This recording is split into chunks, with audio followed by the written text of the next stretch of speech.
everyone. I'm Natalia Bilbao, and here's what's happening in LA this week. Filipino American leaders and community members gathered at City Hall to celebrate October as Filipino American History Month. Described as a chance to lift up stories from the past and write new ones for the future, many city leaders attended this event to highlight the importance of the role Filipino Americans play in the history of the United States.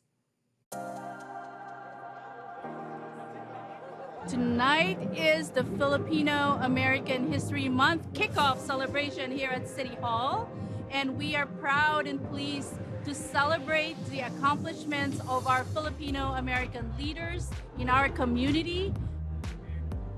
Lift up the stories of the past, but also write new stories of the future. And so I hope during this Filipino American Heritage Month that we learn that history. For us, October holds a special place because it is the first kind of recorded evidence of Filipinos in the country, actually. So even 33 years before the events at Plymouth Rock.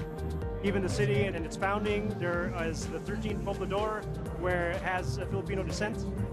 And I think that's one thing that we want to highlight. It's not just heritage, it's not just being Filipino, it's our history and how we have a part of what the city is.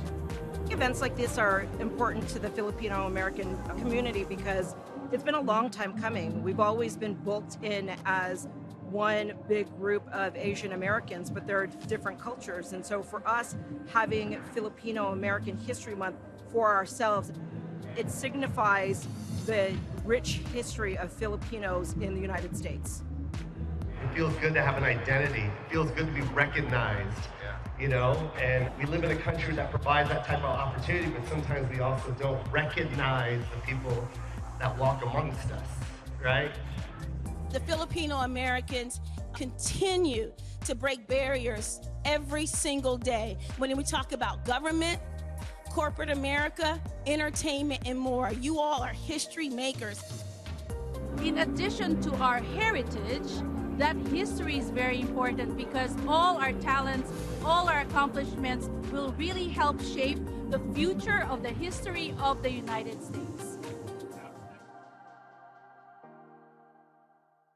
17 years ago, an event was created where the African American community could gather and showcase their businesses, food, art, and entertainment. Today, with the goal of having people try all the different flavors of this culturally rich community, South LA's Taste of Soul welcomed everyone to Crenshaw Boulevard. Taste of Soul, it started 17 years ago when I had this vision that we needed to have something in our community, in the African American community, that our people could come out and enjoy, have an opportunity to share our wares, things that we make, things that we sell, expose our businesses, have good entertainment, and it worked. There's 4 stages where you can actually enjoy music, and if you walk up and down Crenshaw, all the way from Jefferson, all the way down to Vernon, you're gonna see about 200 to 300,000 people here. This event is massive. You have hundreds of thousands of people that come to experience the Taste of Soul. And so being a longtime resident in this community, an advocate for the community and all the great things that life has to offer, from food to tech, this event is massive and is very important. I'm here to have a taste of all the flavors of what we are. So the food is just the backdrop for me. What's really here is about experiencing people being happy to be out again, happy to be together again, and even though I'm an introvert, I'm gonna hug as many people as I can. Taste of Soul is kind of a magnet. It just brings people from all over, and we have been a part of it, so it is just a real wonderful time for the community to come in peace, come in love, come in unity. This is considered one of the international fabrics where everybody from Los Angeles that likes culture, a taste of a different food, they come to this event. So we consider this international platform. So it really works well with our show. It's a fun event.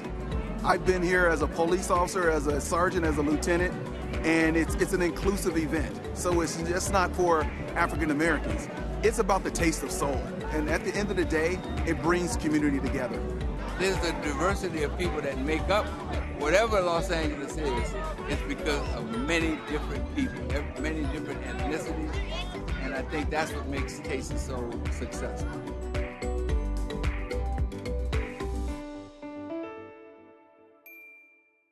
To find out what other city events are happening around the Crenshaw area and other parts of LA, visit the Department of Cultural Affairs website, culturela.org. As a pet owner, I appreciate knowing there are parks in the city for my dog to play and meet furry friends. The Whitnall Off-Leash Dog Park in Council District 2 is a great place for dogs to play fetch and socialize. Council President Paul Curren was on hand to discuss some of the improvements made possible thanks to new funding. Check it out. We come here every morning, actually. Since I live 5 minutes away, I come here before work to take my dog. We love this park. Always great when we have open spaces for people to bring their pets in for exercise, and it's always great to have these spaces where people can let their dogs off leash and just go play fetch like somebody would if they had a big backyard. And in areas like this, it's great to have these spaces for that. You can go to our website at laanimalservices.com, and you can find information about adopting, fostering, what to do if you find a missing pet, how to get the different services we provide, such as, once again, microchipping, licensing, spay and neuter. All these services can be done at low cost or even free for residents. I think it's great because, dogs are able to socialize, and he gets to play with all of his dog friends, and I get to work out his energy, and he's not a crazy person at my apartment. The improvements have definitely been great. It's a nice place to have for the dogs to come and hang out and get their energy out. Some of the improvements we're celebrating today include new synthetic turf, which provides a good surface for the dog play. We also have new shade structures. We planted some trees, new path to travel around the dog park, both here on the large dog play area as well as the smaller dog area. When Councilmember Curren contacted us and said, I want to make some improvements in this area, we worked very closely with his staff and the Department of Recreation and Parks to make this happen. It's a great thing, it's a great opportunity, and you can see it's well loved by everyone, and the dogs are having a great time. We've been working for 6 years now to bring together the Department of Water and Power and the Department of Recreation and Parks to get them on the same page about what we can and cannot add to a space like this. So it was a big investment, but it produced a tremendous, tremendous asset that I hope this community will enjoy for many years to come.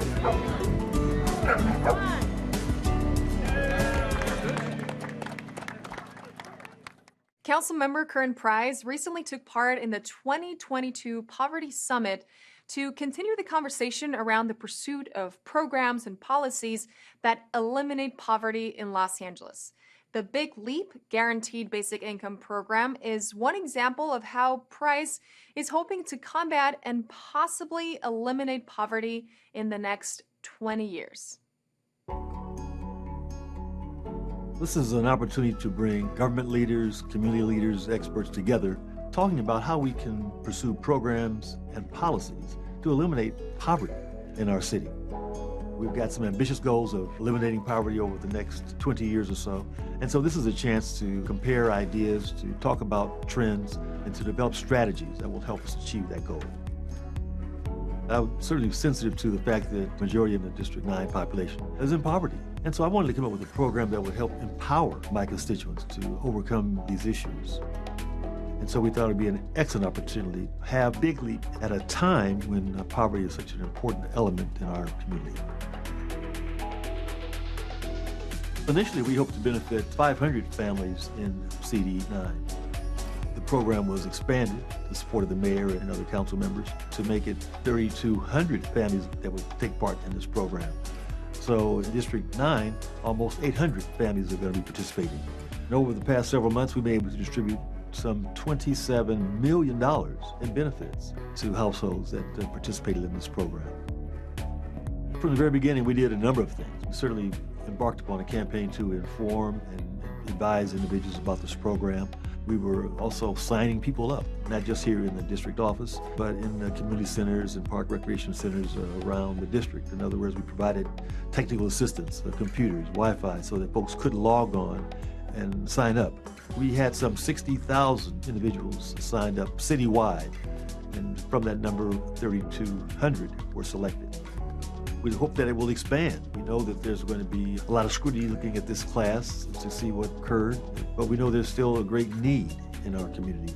And so we're hopeful that this program will help inform policies, programs of the future that provide this kind of flexibility, that provide this kind of opportunity, and provide this kind of empowerment for citizens to take better control of their own lives with these expenditures.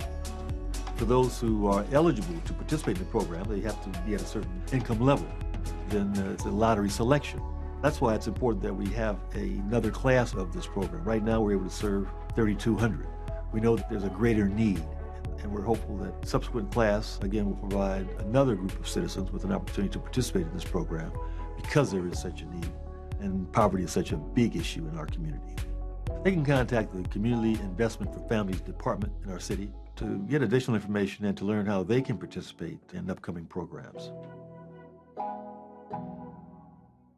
The LA City Attorney calls for an independent redistricting process. The Mobility Wallet pilot program will subsidize transportation costs, and an animal welfare report to address shelter issues is released. All these stories up next on City Beat.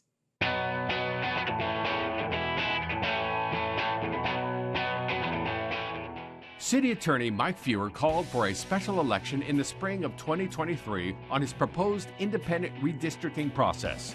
The ballot measure, if passed, would utilize LA County's Independent Redistricting Commission to redraw council district lines before 2024. Fewer also called for a set of city charter reforms to be on the ballot in 2024 to establish an independent redistricting commission. It should be clear to everyone by now that if you leave in the hands of elected officials the power to determine their own political districts, this is a recipe for conflict of interest, and it's an invitation to backroom deals.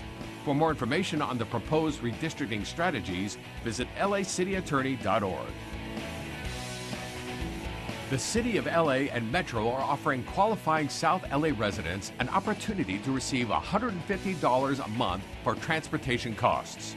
Called the Mobility Wallet Pilot Program, the subsidies are part of LADOT's multifaceted South LA Universal Basic Mobility Pilot Program. 1,000 people will receive prepaid debit cards that can only be used to pay for fares for public transit and other shared transit options. Eligibility includes living in South LA areas outlined by the program, meeting the annual income requirement, and being 18 years or older. To learn more about Mobility Wallet or to apply for the program, visit taptogo.net/mobilitywallet. Detailing current concerns related to animal welfare, a report entitled 2022 State of the Los Angeles City Animal Shelters has been released. The report acknowledges issues in the operations of the Department of Animal Services and outlines strategies for addressing problems. Allison Samard of Council District 5. The lack of staffing, the lack of budget, and the increase in animals being relinquished to the shelter has created a sort of a whirlwind of trouble for our animal services. Actions listed included creating a plan for dogs to be regularly exercised and improvements in spay and neuter efforts. Issues of inadequate funding and staffing needed to provide the necessary care are also part of the concerns addressed. To understand more about the issues and actions suggested to address concerns, view the report at cd5.lacity.gov.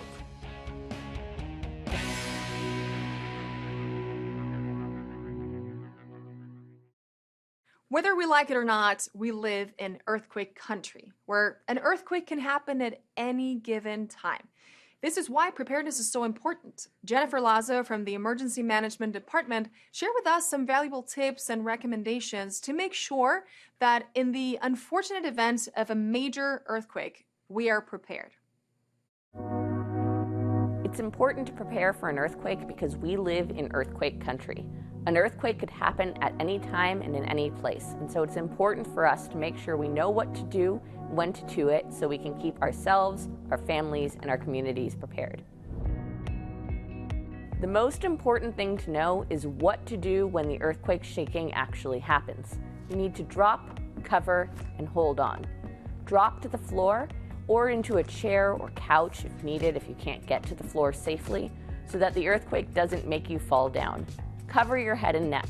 The thing most likely to hurt you during earthquake shaking is items falling, and then hold on. If you're able to get under a table or a desk, hold on to that table and desk because it might move during the earthquake shaking.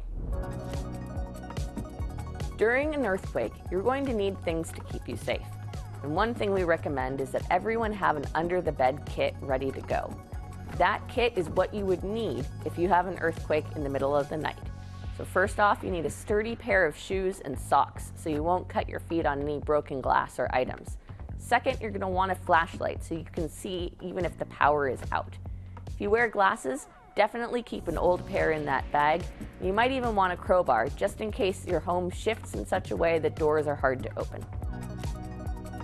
Definitely make sure you have a lot of water, 1 gallon of water per person for at least 7 days. You want to have food that you'd be able to prepare without having power or gas. So think about those supplies, including first aid supplies, medical supplies you would need to take care of any bumps or bruises that may have occurred during the earthquake shaking. Driving during an earthquake might actually be hard to tell. You might feel like you have a flat tire. So if you're driving and realize that the world around you is shaking, you're going to want to carefully pull over to the side of the road, making sure you're not under any power lines or other things that may fall on you. The Earthquake Early Warning System recently rolled out in the state of California. This might mean your phone goes off saying earthquake shaking is about to happen. You might just have seconds to take action to protect yourselves and your loved ones. So if you get an earthquake alert on your phone, immediately drop, cover, and hold on and take that protective action. This alert is a new tool to help keep you safe. The Emergency Management Department has a website with a lot of great tips and advice and handouts that you could print at home about earthquakes. Go to emergency.lacity.org for more information about the Great Shakeout exercise and ways to prepare yourself, your family, and your neighborhood.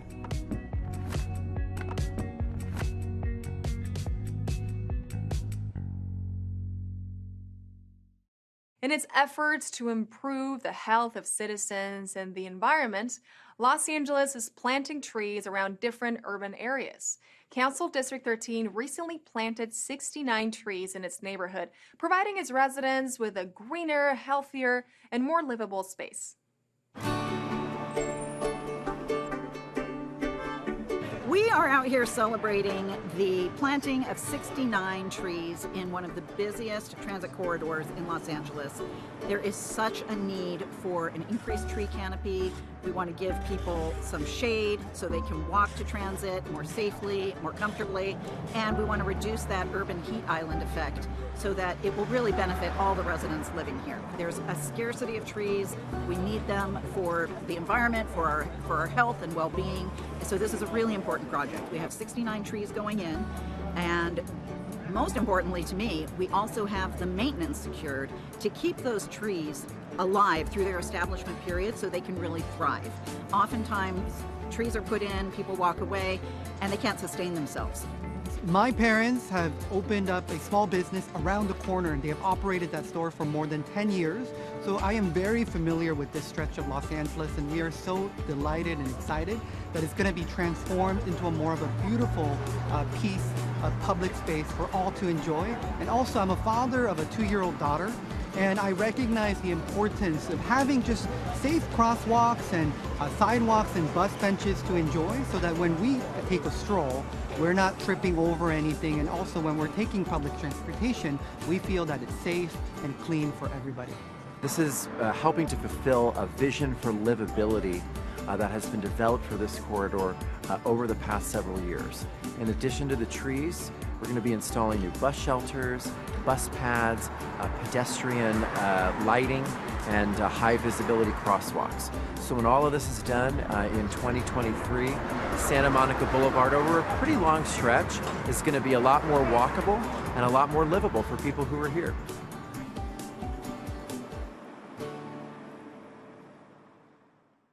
Later in the program, we'll see what other projects the city is undertaking to improve the lives of Angelenos, particularly those of the homeless population. Following the damage caused by the illegal firework explosion in Council District 9 last year, many families saw their homes severely affected. Channel 35 was on site at the Silva family home to see how the recovery is coming together. Check it out. Gathered in the aftermath of that catastrophic explosion, explosives that were found among a large amount of illegal consumer fireworks.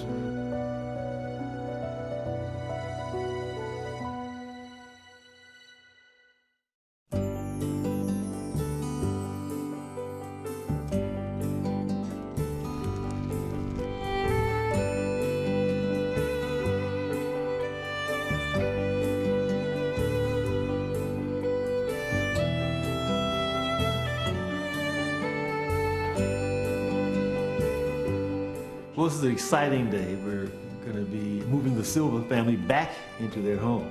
As you see, it's been a complete renovation.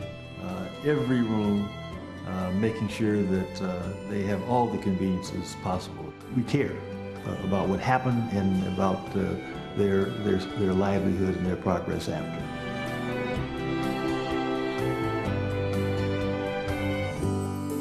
The commitment level of CD9 was outstanding, and they turned it from just a rehab to a full remodel. It's very tragic what happened, but I feel that this is almost like a new beginning. Waking up every morning, coming into work, into a clean, beautiful space is a whole life experience.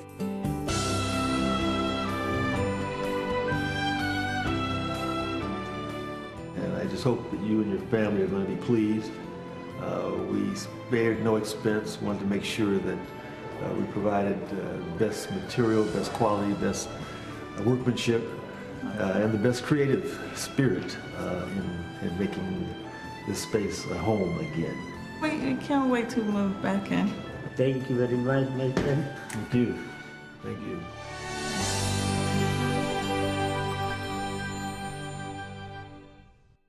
In our feature story this week, our own Maria Hall Brown sits down with LA County Supervisor Hilda Solis.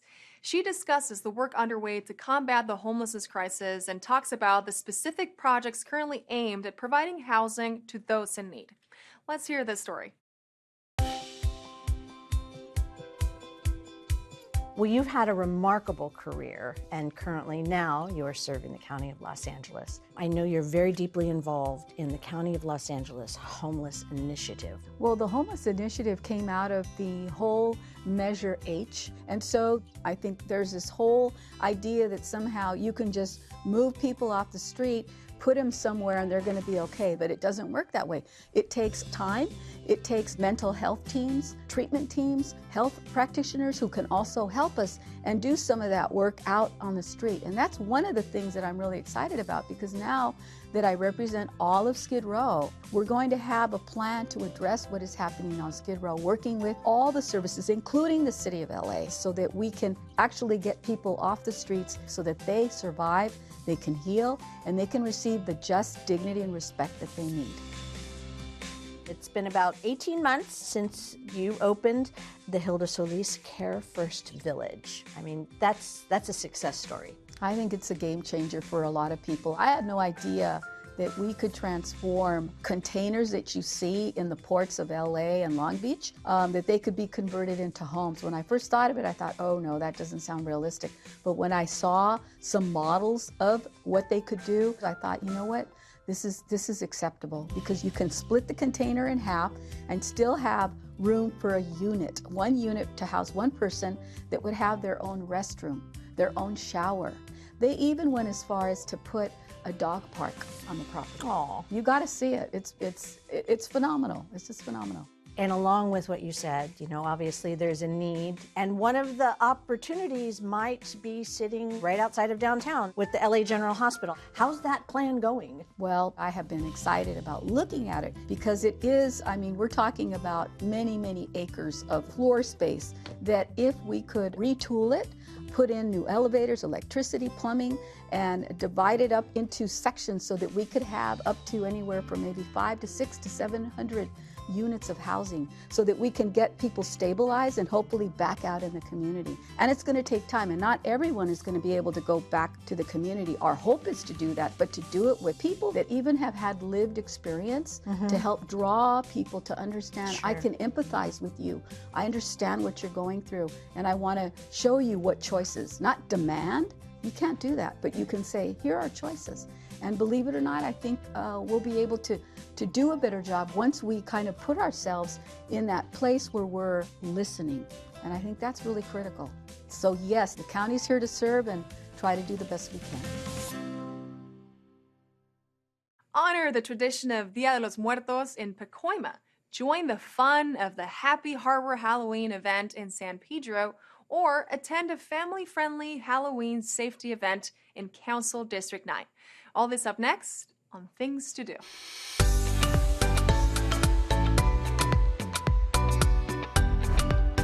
Dia de los Muertos is a time when we get together to honor and remember our loved ones who have passed. If you want to spend time connecting with this tradition and celebrating with your community, you may want to check out Councilwoman Monica Rodriguez's Dia de los Muertos celebration in Pacoima.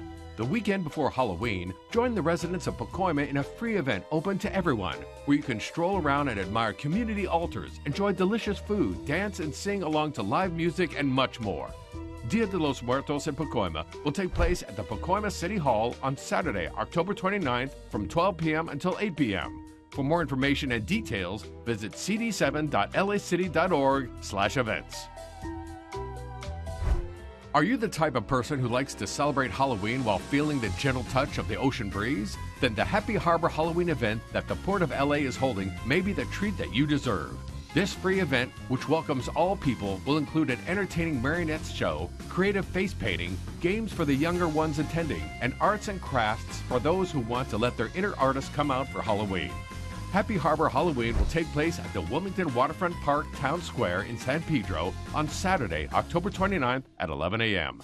For more details about this event, visit portoflosangeles.org. Looking for more fun Halloween options? Check out the free family-friendly Halloween safety event in South LA, where kids can have a blast rocking their Halloween costumes while also learning about traffic safety.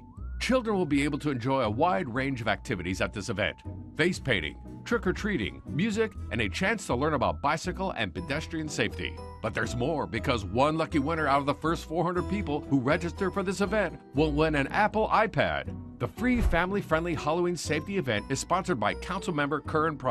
It'll take place at the Automobile Club of Southern California on 2601 Figueroa Street on Sunday, October 30th at 1 p.m. For more information and to register, visit cd9.lacity.gov/calendar. And that's a look at some things to do.